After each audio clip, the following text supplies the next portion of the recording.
the longest free agent deal and most lucrative free agent deal Jim Crane's ever given in his ownership tenure is 5 years, $95 million to Josh Hader last winter.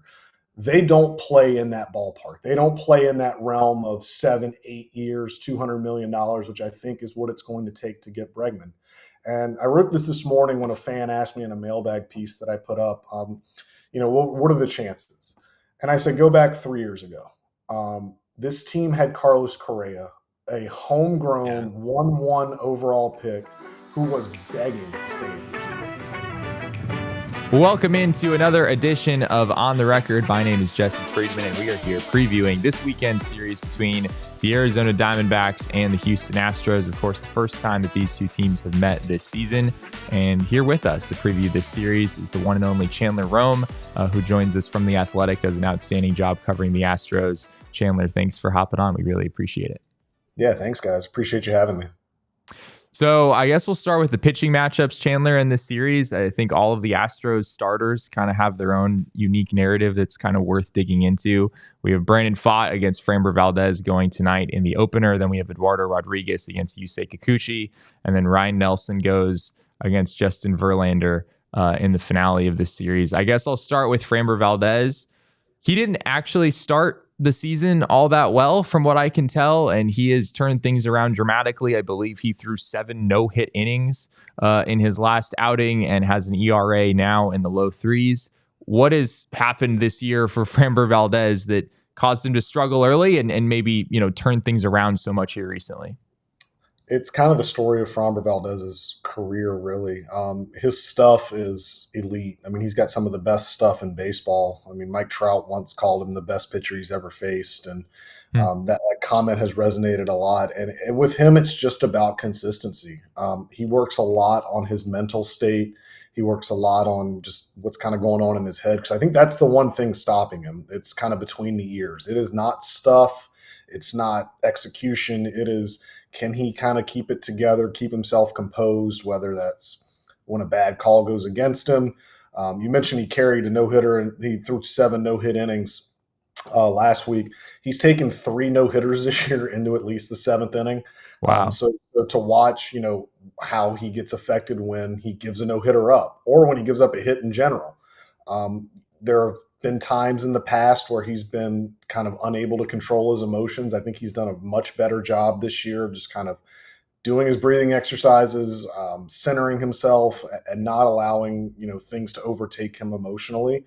And I think he and Yainer Diaz, the catcher, have really formed a rapport. There was a pretty awful moment earlier this year where both Yainer Diaz and Framber Valdez acknowledged that Framber went away from their game plan against the Angels in May. He gave up 8 runs in an inning while he went away from said game plan. And then Joe Espada did not catch Yainer Diaz with Framber Valdez for about a month. He reunited them about 6 weeks ago, and they've been lights out ever since as a duo. So they've gotten that fixed too. Again, with Framber, you never question the stuff. You never question the execution. All you question is kind of, can he keep it together within himself? And for the last 3 months, he's done an amazing job of that. I guess big picture, before we talk about some of the other pitchers in the series, the Astros as a team, in somewhat similar fashion, did not start off well whatsoever. The Astros, it looked like this was maybe the year where the Astros finally weren't going to wind up in the ALCS. They seem to do automatically every single season. And yet here we are in September, and the Astros they haven't locked away the AL West. There's still a little bit of intrigue there. I think the Mariners are 4.5 games out, but they're obviously in very good position to make the playoffs. What do you attribute those early season struggles to, and kind of big picture, how have the Astros turned things around? Well, at the beginning of the season, just about everything that could go wrong did go wrong. The back 3 in their bullpen, Brian Abreu, Ryan Presley, and Josh Hader, 3 guys that I think any manager in the sport would give the ball to late in the game. All 3 of them just had awful Aprils and Mays. They were unable to finish games out. They continued to run Jose Abreu out there at first base for no real reason other than they were paying him a ton of money. Yeah. Hunter Brown was about a start away from being optioned to the minor leagues. Just, again, everything that could go wrong did go wrong. And I think just they needed some things to kind of settle out. They had to make some pretty bold decisions. They released Jose Abreu with about $36 million left on his contract. They called up some guys from the minor leagues that you've probably never heard of, but just came in. They didn't set the world on fire, but just gave some stability. Brian Abreu, Ryan Presley, Josh Hader obviously turned back into themselves and have been very, very good. Hunter Brown has become the best starter in baseball that no one's talking about.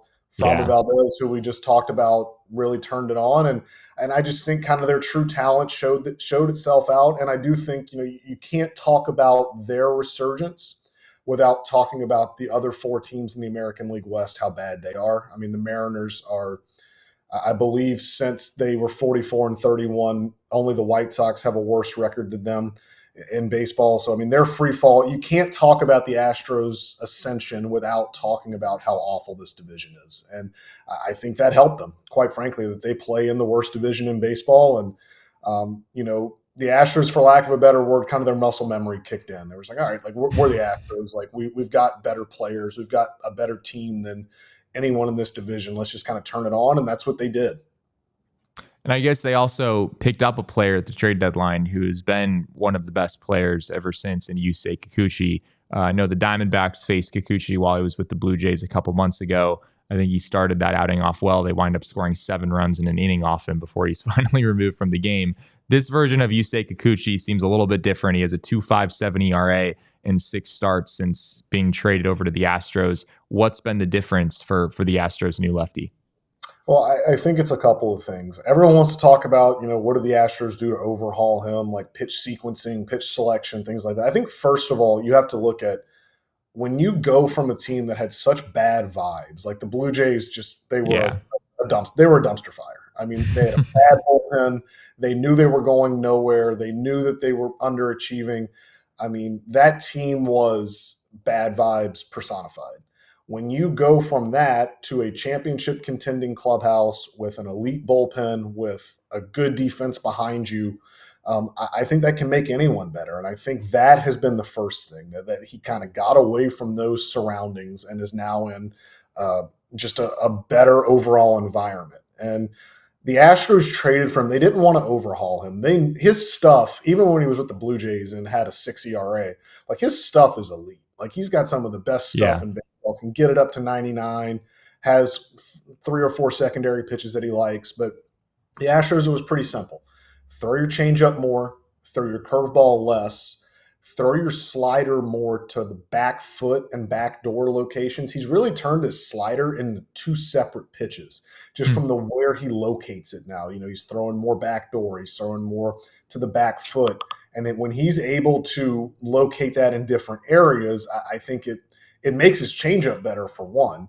And 2, it kind of puts hitters in a different kind of mindset. They have emphasized elevating his 4-seam fastball more, which should be no surprise. That's how the Astros have done things forever. And, they're trying to eliminate the home run ball with him, but with a left-handed pitcher in Minute Maid Park facing a bunch of right-handers, the Crawford boxes are there. So even if they try to eliminate the home run ball, there's just going to be some that get out because of that. And he's had, I believe, 2 or 3 Crawford box specials home runs since he got to Houston. But other than that, I mean, he's been everything that they could have hoped for and more. They've won all of his 6 starts. He's been out there. They've been a little hesitant to let him go 3 times through the order. I think they're only comfortable him going 2 times through. But in his last start, you saw him pitch into the 7th inning for the first time.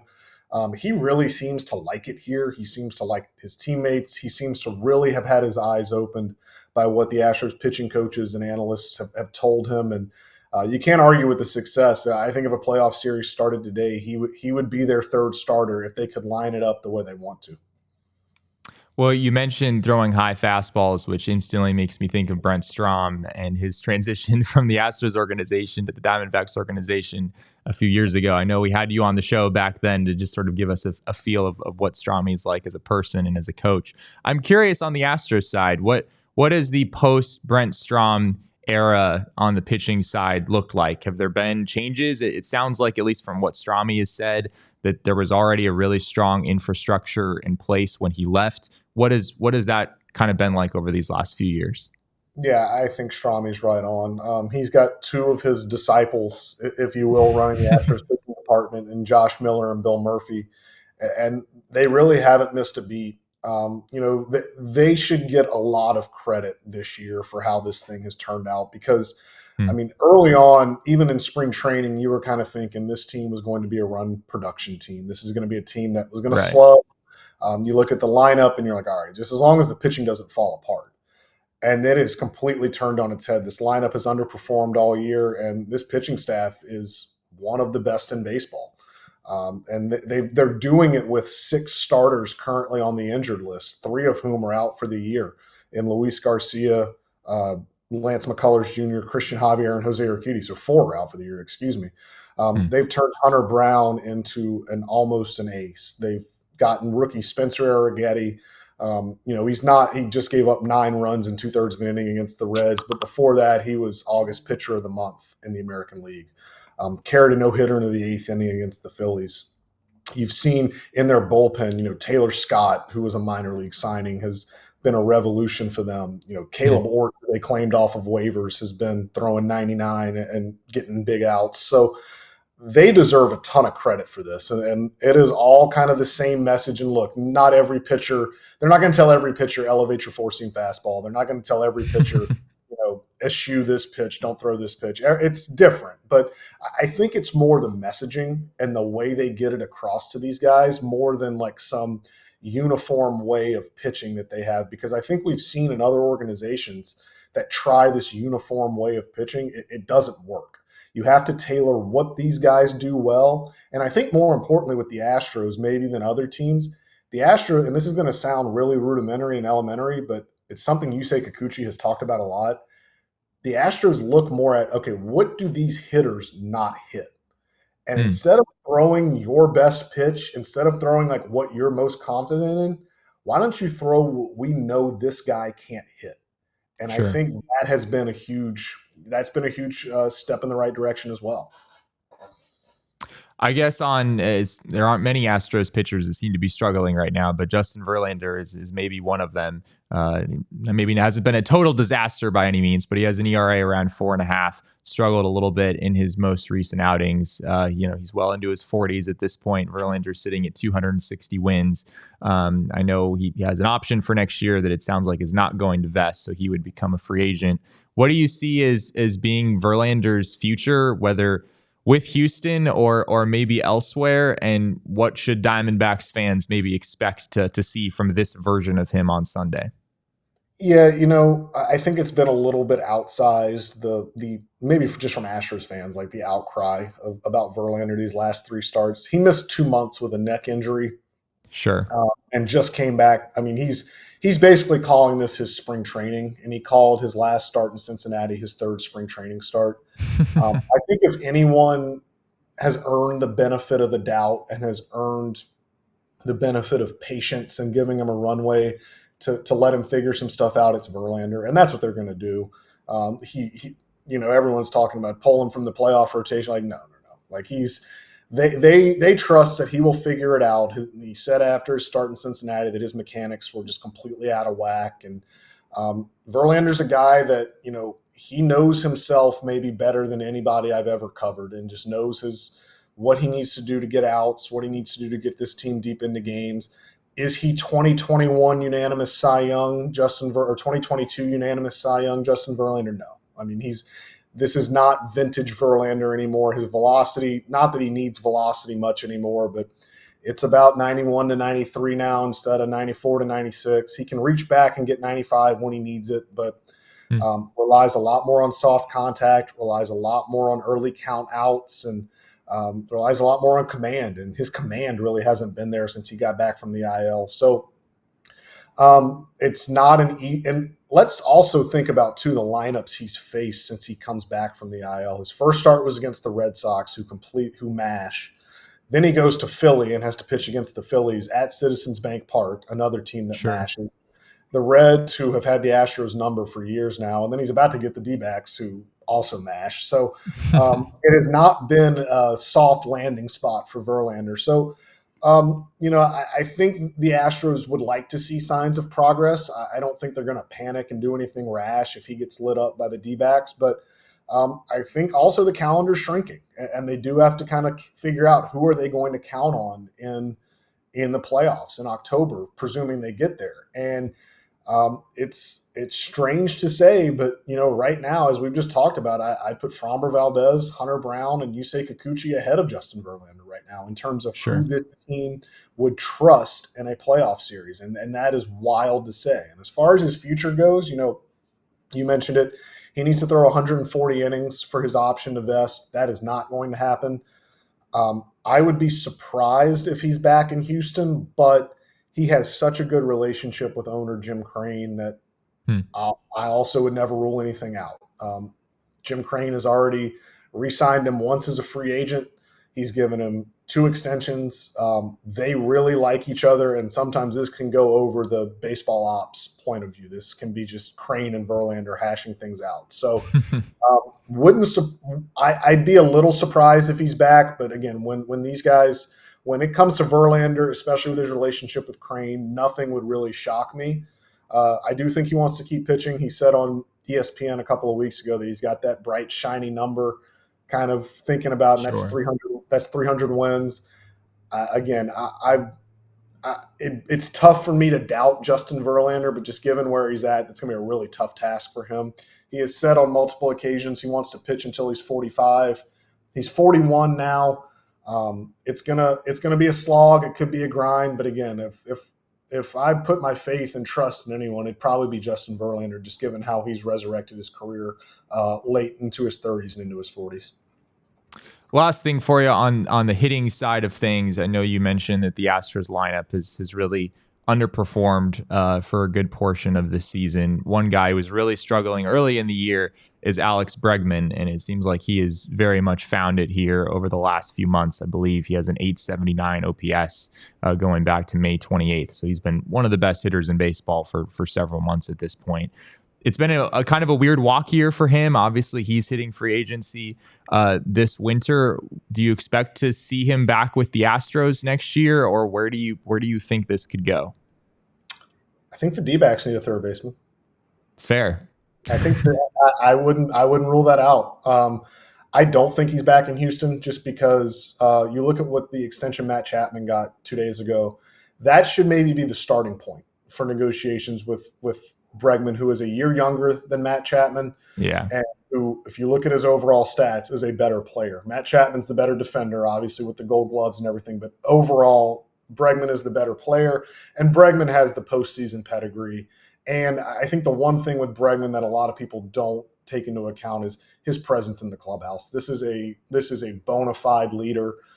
He has really taken on a leadership role this year, especially with his pitching staff, really helping them game plan, helping them kind of work their way through a lot of different things. And I think any team that is on the cusp of maybe wanting to be a perennial contender that needs that cornerstone to look at, I think you can do a lot worse than Alex Bregman. You look at the Dbacks, if obviously I don't know what Eugenio Suarez's option is, but if that doesn't work out, I would think the Dbacks, the Mariners could use a third baseman. I think both New York teams could use a third baseman, maybe as much as they want to swallow their pride a little bit, signing Alex Bregman off of, the sign stealing scandal.